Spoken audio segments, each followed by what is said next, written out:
Today on The Broken Sword, we are talking about the most powerful men in Middle-earth's history. Now, while I understand that in Tolkien's universe, men is essentially the term used for humans, and not just men, we won't be including any of the ladies of Tolkien's Legendarium in this video, as they definitely deserve a video of their own. As with our previous videos in this most powerful series, these picks will not be in any particular order, just a list of who we consider to be amongst the most powerful. Our initial list for this was so big that we've been very harsh with some cuts, so we may have to do a part 2 on this one. Let me know what you think in the comments. Okay, so this is a list of the most powerful men to ever exist in Middle-earth. Let's get into it.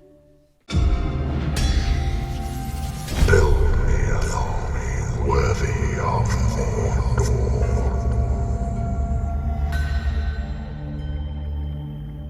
The race of men was the second significant race of beings created by the supreme god Eru Ilúvatar.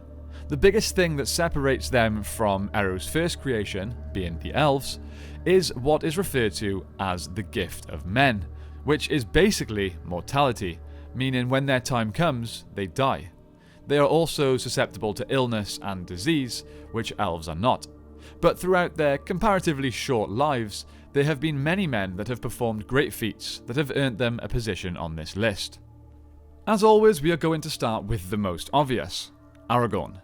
Being not only the son of the Dunedain Arathorn, but the heir of Isildur and raised by Elrond, Lord of Rivendell, Aragorn was always destined for greatness.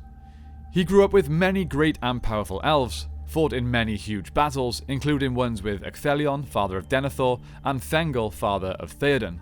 He also aided Gandalf in the capture of Gollum, single-handedly fought off a group of Nazgul at Weathertop, and after swearing to help the ring-bearer Frodo in his quest to destroy the One Ring, fought in many decisive battles during the War of the Ring. After the ring was destroyed and he took his rightful place upon the throne of Gondor, he reunited the kingdoms of Arnor and Gondor and spent many more years of his life eradicating the remaining evil from Middle-earth and ruled for 122 years. It goes without saying that Aragorn deserves to be on this list. Next up we have Turin Turambar. The tale of Turin is a tragic one that is told in The Children of Hurun. We won't go over the full story of his tragic life right now, but he was an extremely formidable warrior. It was him that killed the first mighty dragon Glaurung. It is said that with his black sword Gurthang and bitterness in his heart, Turin stabbed the dragon in the belly with all of his hatred and power, killing Glaurung. His death is just as tragic as his life, but again has nothing to do with his power, so we will just skip over that.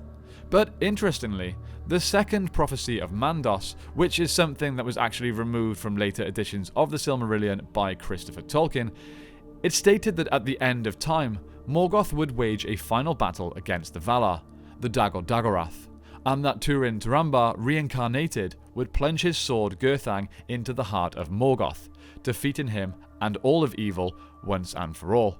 Whether or not you consider this canon, I think the fact that Tolkien ever even considered this tells you just how powerful Turin is. The next character that we have placed on this list is the legendary Helm Hammerhand. Those of you that have been watching this channel for a while may know that I absolutely love Helm Hammerhand. Even with the very little information we have on him, I really get a good sense of his character, which says a lot of Tolkien's writing. It really lets your imagination run wild. Anyway, Helm was a great king of Rohan, and in case you haven't made the connection, it was him that Helm's Deep was named after. Helm's legend began when a Dunlendin enemy named Freka made an attempt to seize his throne by trying to intimidate Helm to allow him to marry his daughter. Greatly angered by such an attempt on his throne, Helm punched Freka, killing him with a single strike. Hence he became known as Hammerhand. Years later, after losing his sons to the harshness of the long winter in Rohan, Helm would venture out into the Dunlendin camps alone, and in his grief would just attack and kill his lifelong enemies. Legend has it that some Dunlendins claimed he would beat his foes with his bare fists, while others would say that he would just transform into some kind of snow troll and eat his enemies. Such was the fear that Helm provoked in the Dunlendins. A mighty and fearsome warrior that deserves to be on any list of most powerful men in Middle-earth. Next we have chosen Beren. Now while he's not necessarily the most powerful in terms of combat prowess, he is probably the most virtuous. At Lúthien's request, his soul refused to leave Arda after he died. It lingered in the halls of Mandos until it was agreed that he alone of all mortal men should be reincarnated. He defied the will of Eru himself, and Eru granted his wish. That's certainly a power of sort. Next, we have selected the man that cut the ring from Sauron himself, Isildur. Aside from the fact that he was an extremely formidable warrior, he also managed to curse an entire army not to leave Middle-earth when he died, but to remain trapped there as terrifying ghosts, until they fulfilled the oath that they had broken. Now, one would assume that not just anyone can banish and prevent souls from leaving Middle-earth, especially without the permission of Eru himself, so this was truly a mighty curse and a demonstration of great power. Next on the list is Ar-Pharazôn, the last king of Númenor. His rule and his great pride led directly to the world-changing downfall of Númenor. He is the man that probably had the most military power ever under his command.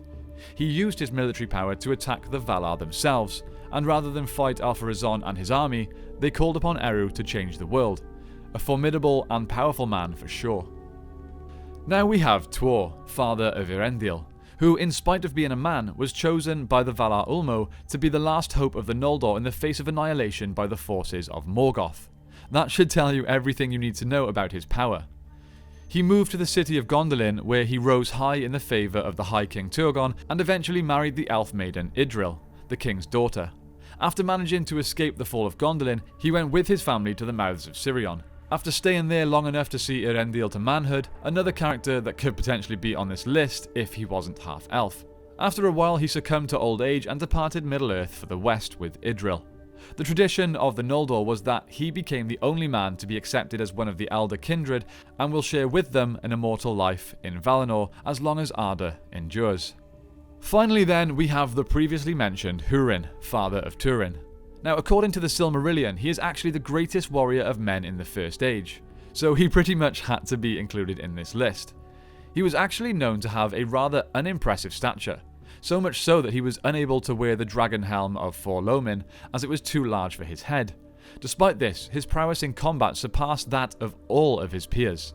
During the Battle of Unnumbered Tears, when Hurun was stood alone, he threw down his sword and shield and picked up a big battle axe of an orc captain. He attacked Gothmog's group of troll bodyguards by himself. With every troll he killed, he yelled at the top of his voice, Aure Enteluva, which means day will come again. This battle cry was said to be heard 70 times, so if my math is correct, he killed 70 trolls by himself. He fought until the axe itself withered away from the caustic blood of the trolls he had been slaying. The rest of Hurun's life was a very tragic tale, but again that's probably a story for another day. But it is said that Hurun would not live thereafter, being bereft of all purpose and desire, and cast himself at last into the Western Sea. And so ended the mightiest of the warriors of mortal men. Okay, that is it for today's video. There are so many powerful men throughout the history of Middle-earth that this video was so difficult to make. But rather than doing a bunch of honourable mentions, we are considering doing a part 2, so let us know in the comments down below if you'd like to see that. So my question for you guys today is this. If you could only pick 5 of the most powerful men in Middle-earth, who would make your list?